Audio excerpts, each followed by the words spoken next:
So I saw Regis' tweet and I was like, wow, so I can make this video. Great.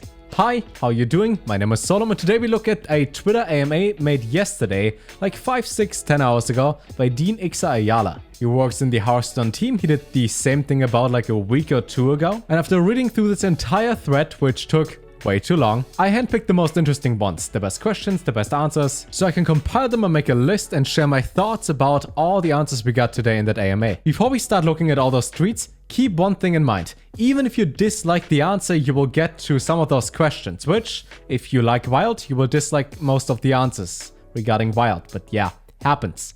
We should still consider being thankful that somebody in the Hearthstone team at least makes an AMA, at least is open. You know, like the number one thing in a relationship is talking. It's communication. And that happens here. And we start with the number one liked question. Number one in that thread by Zeddy. The Wild community has felt somewhat ignored. I mean, somewhat, yeah, quite a lot. Never mind, in recent times, with no Wild open, infrequent balance updates and overall very little communication towards the community in recent times. Would you be able to share any insight on your future plans for the format? And the response is pretty much, Wild was never supposed to be a game mode that gets balance updates just for the sake of changing things up. It's a historic mode where you can play your old decks from the days of yesteryear. And then he also replied to a different person, we obviously still want it to be a fun format and have addressed extreme outliers from time to time, but it's not somewhere we balance as often as a design choice and not a lack of care or regard for the format. And I do appreciate that because it's first of all an answer to the Wild question. But here is my small problem with that. I like the general idea that you can play in Wild whatever you want to play. You used to play, let's say in 2016 when Jade Druid came out 5 years ago. And now you're like, wow, I want to play Jades. You can do that. Maybe you want to play Cube Warlock. You can do that. Want to play Velen Mind Blast OTK Priest or Divine Spirit Innerfire. You can do that. All those cards are available in Wild. Here's what you actually can do though. You can play those decks up until like Bronze 5 if you play ranked. Further, no, you just can't. You will lose almost every time guaranteed. There's also a thought that if someone wants a changing meta environment, then Standard is a pretty reasonable place to go. If we make about the same type of format with just different cards, I worry about the people who just want to play their old deck, nowhere for them to go. Yeah, well, you can play in casual if you want to. I face people that just started out playing the game and have basic cards, so yeah, it's a real challenge. Like, I guess what we as Wild players want to do is play the deck in a meta that was like back then. When I played my tier 2 deck 4 years ago, the deck was at least viable and I had like a 50% win rate. If I play my tier 2 deck from 4 years ago now, I have a 2% win rate and it's no fun. Then there was a question for Battlegrounds about the Katka into the Pirate Guy combo. The one where you just have Katka, it summons a bunch of pirates that have rush and it buffs the entire board because of the 6-drop. I don't know any of the names, I play VGs for memes. Anyways, the idea is thinking about removing one of the tokens instead, but also in discussion about a solution that either makes it so you're still watching your combat, when you reconnect you have to wait for other players. Because at the moment there's something like a firewall, like a Windows firewall glitch where you can just connect and disconnect for like half a second and you skip the entire animation of the battle. Which then means if you have 60 seconds normally in the shop, you then have 120. Which honestly, I feel like should just be a feature on Hearthstone. Let me skip animations. Let me have one button to mute enemies, to auto-squelch them, but that will never happen. So let's move on in this AMA. What's the biggest change you would like to see? Would you do a good job of transitioning players from purchase to fun? There's a lot of work in the way that can make it feel like your money isn't valuable. Even if you play the game for an entire month and let's say you get really lucky, have the best friends that all give you the 1800 XP quests, and you manage to get 5000 gold after 1 month. What do you do with 5000 gold? You get 2 legendaries that you disenchant. Or make modes that require you to click one button and just go play. Building decks is hard and I'm glad some people have fun with it. It's not something that should be a requirement to have a fun time.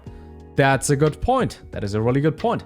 Battlegrounds I think is the most played mode at the moment. At least when you look at Twitch viewer numbers, the top 20 Hearthstone streamers have 16 people, 16 playing Battlegrounds, 2 playing Standard, 1 person playing Arena, and 1 person playing Wild. But yeah, Battlegrounds, besides like the 2500 gold Battlegrounds pass, whatever it's called, you have no fee. You just play the game. Done. It's like League of Legends. You can buy skins if you want to, but the skins don't matter. In World of Warcraft, if you don't want to spend real life money on the game, you can just buy a World of Warcraft token, which then gives you like 1 month of game time. And you can buy that for in-game gold. What if you could buy that in Hearthstone? If you pay like 2000 gold a month, you just get the entire collection for free. Then you're incentivized to keep playing to get the gold, and you can do whatever. I think that's a good idea and will probably make Hearthstone 2000% less income. So yeah, that probably won't happen. But I would be free to play friendly, and I would like that. Then I found it interesting when he talked about the team, because he said work-wise, the team is just huge now. I don't even know the people that work on Hearthstone, which is sort of weird. I was hyped when there were about 25 members of the dev team, and I think only 3 of those people are still here.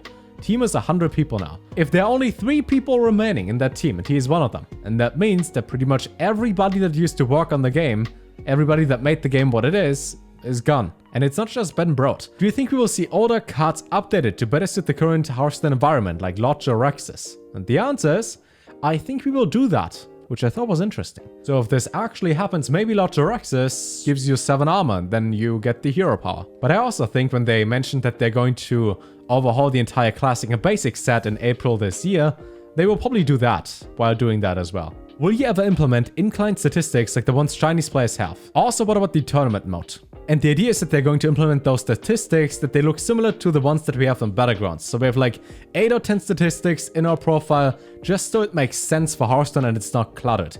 For tournament mode though, that just won't happen. So yeah, rip. He also talked about the mini sets a little bit, where he mentioned that as a live service product, I just think 4 months between updates is too long. So the idea is that just waiting 4 months for an expansion to launch, that takes forever. They want to have cards that shake up the meta and that when you play them are powerful enough that they change things in the meta every 2 months or so. Great, because we get new cards and we might just buy all of that for gold. But here's my question, which I think won't get an answer, but here's the question. Doesn't that just mean you have to spend more money on the game?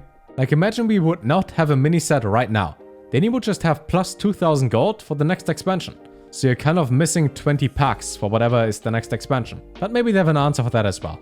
We will see. Any plans on rebuilding the arena game mode, like the draft system and rewards, etc.? Arena has this core problem of not being a match-made mode, and it hurts any new player trying to join. The reward system forces our hand here a bit, but I could see a future where we change rewards and just match-make players by skill. And that got me thinking, if I'm a really good player in arena, and you are a really good player, with the 2 best players on this planet, my deck is garbage, like utterly trash, 0-3, and yours is 12-0, completely broken, god tier deck. If we get matched based on skill, wouldn't that just mean I lose automatically? That just sounds worse than the current system. So it feels like, why even play? But yeah, we will see what happens to Arena. I think like 2 or 3% of all Hearthstone players play Arena, so I guess the majority, 97% of us, will not be affected. That's at least something, I guess.